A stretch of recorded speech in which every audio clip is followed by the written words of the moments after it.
Oh boys, we got an active misfire. We need to figure out the problem. Everybody in the comment section's about to type, it's a Ford. Alright, let's get this figured out. Step 1, open your old hinge problem here. Step 2, plug it in. Get old forescan fired up here.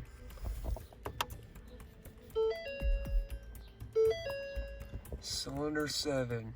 That's what I like to see. I like to see that it's on only one cylinder. Alright, so here's the diagram. She's hiding right in here. I shouldn't even have to be working on this car right now. It was supposedly stock. Don't need that or we're going. Alright, so what I'm gonna do is I'm gonna move this guy over to the one in front of it. That will diagnose whether the actual ignition coil failed or not. Alright, this is gonna do what the 4.6 does. Am I about to lose the boot? I don't see no liquids in there. That's a plus. Alright, so this one we know is not working because cylinder 5, which I believe that is not misfiring. It was cylinder 7. One thing I might add is I've had Big Bertha do this to me thousands of times. Sometimes just reseating these things will fix it. That ain't going nowhere. Reset cylinder 7. Phone disconnected. Alright, let's see if I broke the car.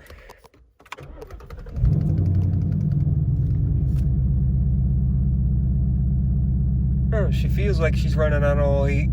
I love that. 22,998. 98's the year I was born. Huh.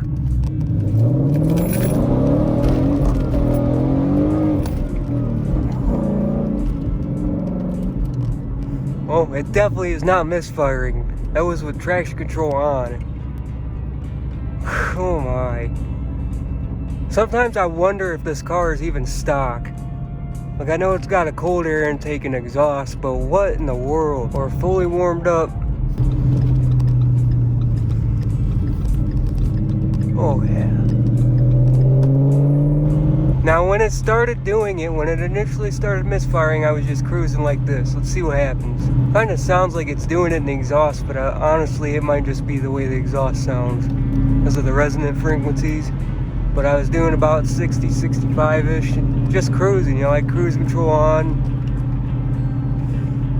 And that's when it was doing it.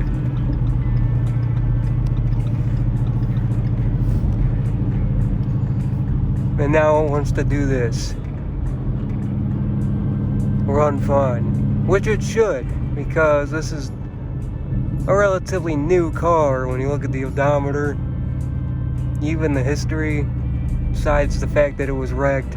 Come on, Sally, you are literally killing me. Let's just check this just to make sure there's no pending codes. There it is. I thought I could hear something. So yeah, that ignition coil is in fact... Wow, can I be an idiot? Here we are, a couple weeks later. I never touched cylinder 8. In fact, I drove the car a little more. And cylinder 7's still misfiring. For the record, I only moved the ignition coil from cylinder 7 to 6. That's all I did. The misfire stayed with 7, and 8 is also misfiring, and I never touched 8. I'm gonna go ahead and hurry up and get these spark plugs out. So here's everything in the right order. It's amazing the way some of these cars sound going down the road. No, it's not the ignition coils. I'm telling you right now, those spark plug gaps look huge, but it's like that across the board. Both 8 and 7 are the problem cylinders. After almost 1,000 miles, I've never seen a misfire in 6, 5, 4, 3, 2, 1. None of those have misfired and they all look the same. Okay, here's one from cylinder 1. So on cylinder 1, one that was not misfiring, it was still too wide of a gap from factory. I got it spot on where it's supposed to be 0.051. Normally I wouldn't use these, but believe it or not, this is the only feeler gauge I can find locally that went to the right gap size that I needed. Check out cylinder 8 here. Again, it's just slightly too much. With cylinder 7, that was the one that was really acting up. It's even wider. Anyways, I'm going to re-gap all these. Alright, so we're taking the one from cylinder 8, which is one of the problem cylinders. We're going to move it all the way over here and see if the misfire follows it. Hopefully we don't get a misfire anymore. If the misfire doesn't follow it, and it's not the spark plugs, for sure. This makes me so nervous. This is not even the 4.6 spark plug launch edition. 12 foot-pounds on that sucker. We'll take cylinder 7 spark plug and move it over as well. I'm not gonna lie, I really hope misfire follows the spark plugs. Alright, I'm gonna slap all these in and I'll get back. Alright, that is a wrap. Everything's put back together. All the spark plugs are right where they're supposed to be. Plug the old hinge problem back in here. Ignition on. Well, it looks like we're good for a first start. So I always get nervous. Even though it's a Coyote, it's still modular.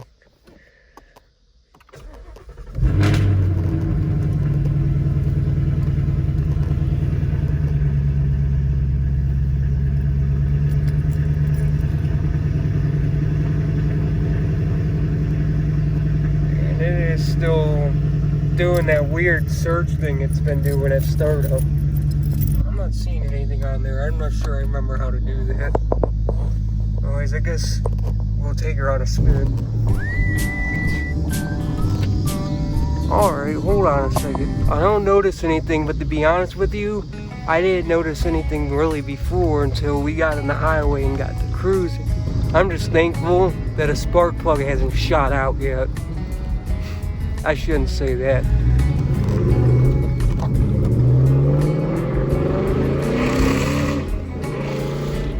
Yeah, so far I've noticed really nothing abnormal besides that popping and that surge when I started it up.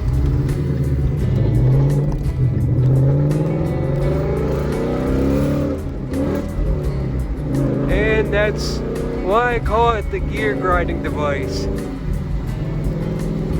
It's not my fault, it's the MT82's fault. It's never my fault. That's the goal. We're gonna get on the highway and we're gonna set cruise control to about 63, and that's what I was doing when it happened.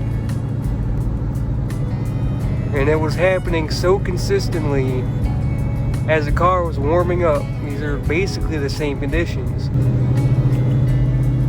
Alright, here we go. I mean, I'm hearing something, but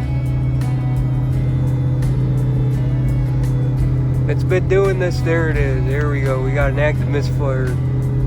At this point, we will go ahead and go to a parking lot and we'll see where it's at. At this point, I hope it's injectors. I remember reading that there was issues with the intake on some of these Coyotes where there's runners in there that open and shut. And I remember reading that they like to stick and get stuck. In that case, I'll need a new intake manifold. Oh boy. Air cylinder 8. So no, it's not following the spark plugs. And I bet you if I drive this a little more, cylinder 7's gonna join in on the party. Should take a look at is that this car automatically does a data log when it has a misfire. It says no fault. Do I trust it? I don't know. But I'm getting a little more nervous about this misfire. One more thing that I can run on this car. Engine's warmed up, vehicle's not moving. Park? What park?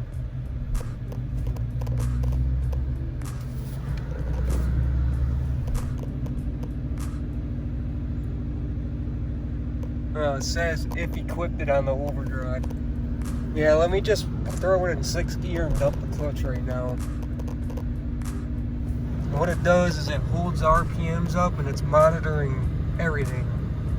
Literally every sensor. It's literally data logging the car and it'll come up with a diagnosis. I'm sure cylinder 7 might make itself known. I don't know. And set that to defrost. Oh, yeah, I remember it cuts the AC out when it does this. Did it in Big Bertha.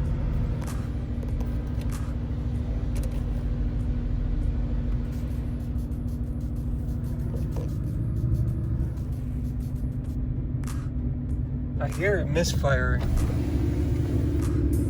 You guys hear that?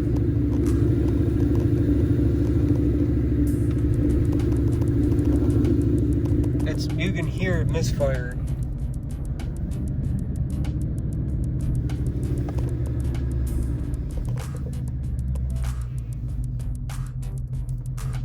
Yeah, I shouldn't have been messing with the AC. That's why I threw that.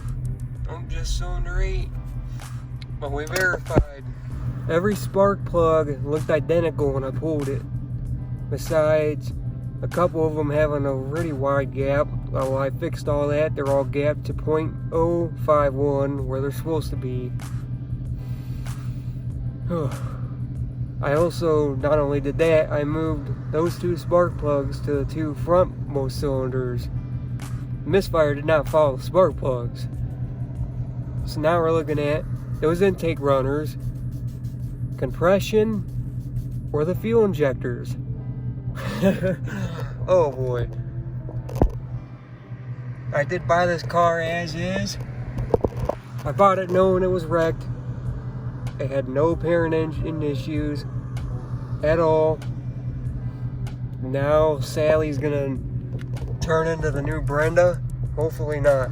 Now I need you guys, give me a wild guess of what you guys think it could be.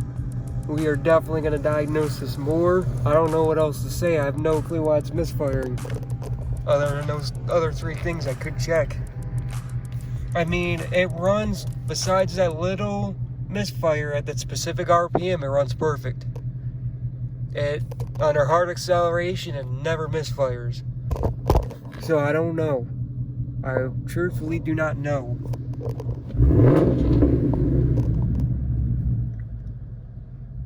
I could not tell you. That's gonna be all. Thank you guys for watching. Definitely drop your comments down below and let me know what you guys think it is, because I do not know.